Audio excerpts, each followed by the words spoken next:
¿Qué tal? En esta ocasión vamos a ver enfermedad pulmonar obstructiva crónica o EPOC. Vamos a comenzar por las generalidades. Esta se va a definir como una afección crónica, progresiva, poco o nada reversible, a diferencia del asma, donde vamos a tener como característica principal la limitación del flujo aéreo, que va a condicionar o va a dar lugar a una hipoxemia. Esto se va a deber por una inflamación y fibrosis, además de que hay una disminución en el tejido de soporte elástico en la arquitectura pulmonar. Esto se va a evidenciar en la espirometría, donde la relación del FEV1 y la capacidad vital forzada va a ser menor a 0.7 después de que se hizo uso de broncodilatadores. Esta es una enfermedad prevenible y tratable. Además, es la cuarta causa de muerte en la población de 40 a 69 años, donde hay una prevalencia del 9.1%. Como factores de riesgo para desarrollar EPOC o esta enfermedad, tenemos el tabaquismo activo o pasivo, la exposición al humo de leña, la exposición laboral ya sea polvo, gases nocivos, vapor, cadmio, carbón, y también hay una enzima que es la alfa-1 antitripsina, cuyo déficit va a condicionar o favorecer el desarrollo de EPOC. Además de que la hiperreactividad bronquial está asociada con 12 veces mayor a la probabilidad de desarrollar EPOC. Clínicamente, en antecedentes en el paciente se va a tener tabaquismo intenso o familiares que presentan ya esta patología, o el contacto con el humo de leña. Es más frecuente en los hombres y la incidencia va en aumento con la edad. Como triada clínica en esta patología vamos a tener la tos, la expectoración y disnea. Pero las manifestaciones clínicas y el cuadro de presentación se van a englobar dentro de dos patologías, que es el enfisema pulmonar y la bronquitis crónica. Dentro del enfisema pulmonar generalmente vamos a tener que este es un cuadro anatomopatológicamente definido, en donde vamos a tener un ensanchamiento y destrucción del tejido bronquioalveolar, y esto va a condicionar o va a dar lugar al atrapamiento de aire. De forma resumida, la fisiopatología del enfisema pulmonar se va a producir por una lesión del epitelio pulmonar que va a condicionar la activación de macrófagos, y estos van a dar lugar a la liberación de citocinas proinflamatorias y moléculas proteolíticas. Además de que en esta respuesta inmunitaria vamos a tener un reclutamiento de neutrófilos que van a producir elastasa, que esta es la que está involucrada en la destrucción del tejido pulmonar. La pérdida del parénquima pulmonar va a crear espacios que son ocupados por aire sin existencia de tejido pulmonar. Esto va a denominarse como espacio no funcional para la hematosis. En el caso de la bronquitis crónica, vamos a tener principalmente tos y expectoración, afección de las vías respiratorias y un estrechamiento de los bronquiolos. Esto, igual de forma general, la fisiopatología es porque se genera una irritación, ya sea por el humo de tabaco, como ya se mencionó, los factores de riesgo, o algún otro contaminante, como los vemos aquí, y esto va a producir de forma inicial inflamación y puede inducir hiperplasia e hipertrofia de las células caliciformes. Lo que vamos a tener entonces es un aumento en la producción del moco y una limitación del barrido ciliar, además de una hipertrofia del músculo liso que va a favorecer la hiperreactividad. Ahora, específicamente dentro de las dos patologías que se han mencionado, en donde está la enfermedad pulmonar obstructiva crónica, tenemos al enfisema, donde el fenotipo de nuestro paciente va a ser, se le conoce como soplador rosado. Vamos a tener en él pérdida de peso con un aspecto caquético, disnea progresiva, rubicundez, y se puede presentar tórax en tonel, que esto se debe a la hiperinsuflación por atrapamiento de aire y el uso de músculos accesorios.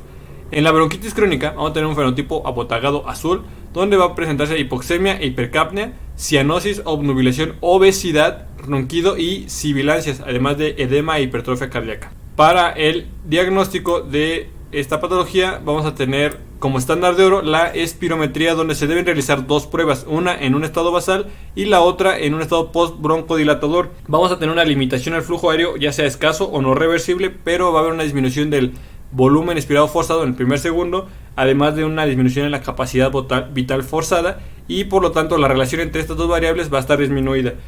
Cuando se aplique un broncodilatador no va a haber reversibilidad, es decir que no vamos a encontrar un aumento de esta variable de FEV1 superior a 200 mililitros o mayor a 12% o más de su línea basal.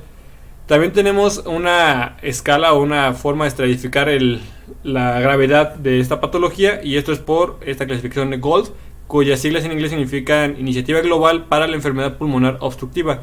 Esta sirve más como un valor pronóstico, donde tenemos que a un menor volumen expirado forzado en primer segundo vamos a tener un pronóstico peor.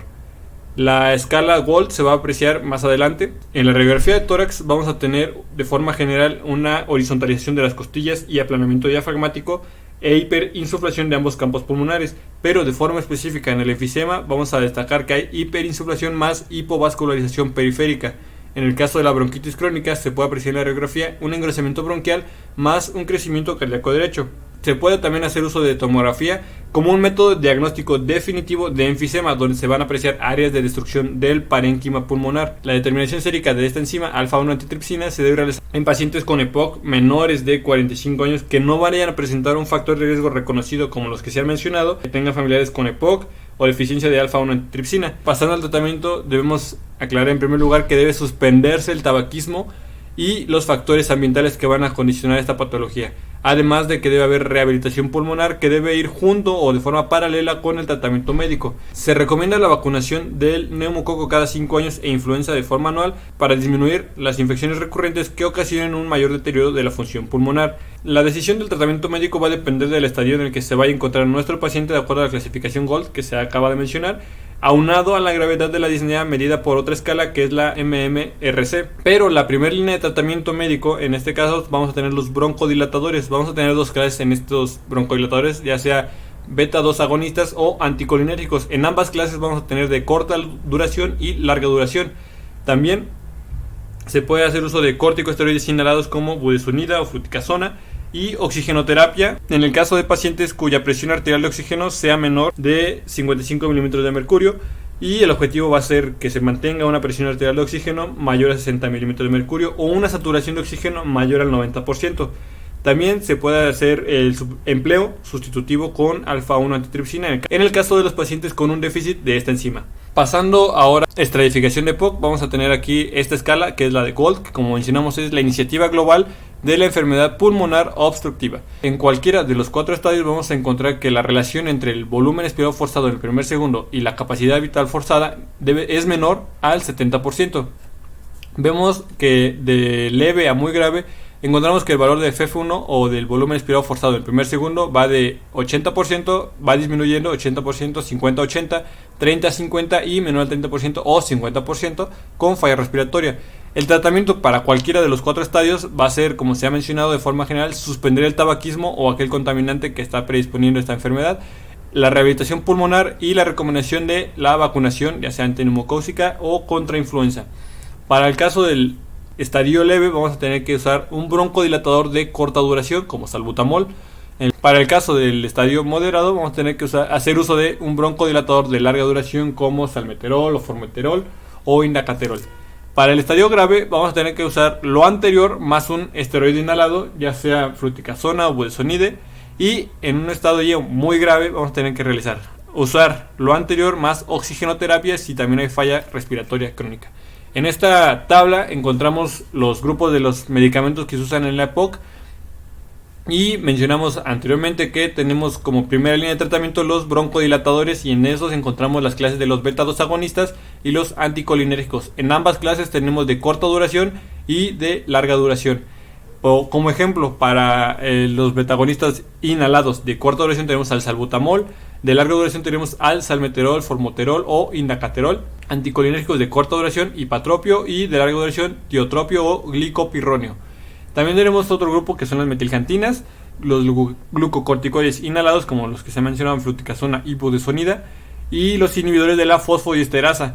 En cada uno de estos se menciona la dosis, los efectos adversos y los comentarios de cada uno de ellos. Así que de forma general se ha abarcado el tema de enfermedad pulmonar obstructiva crónica, terminando por tanto con el pronóstico, donde debemos mencionar que el índice más fiable es el volumen expirado forzado en el primer segundo, y mencionar que el mantenimiento del hábito tabáquico, el no suspender el tabaquismo o los factores ambientales, va a favorecer la rápida evolución de la enfermedad. Debemos mencionar que un IMC menor a 21 kilogramos por metro cuadrado de superficie va a ser un mal pronóstico, porque este nos va a indicar una menor masa muscular y una capacidad física reducida que da mayor riesgo a hospitalización y mortalidad, y más, así como de disnea y atrapamiento de aire. Por lo tanto, aquí es donde terminamos el tema de EPOC de forma resumida.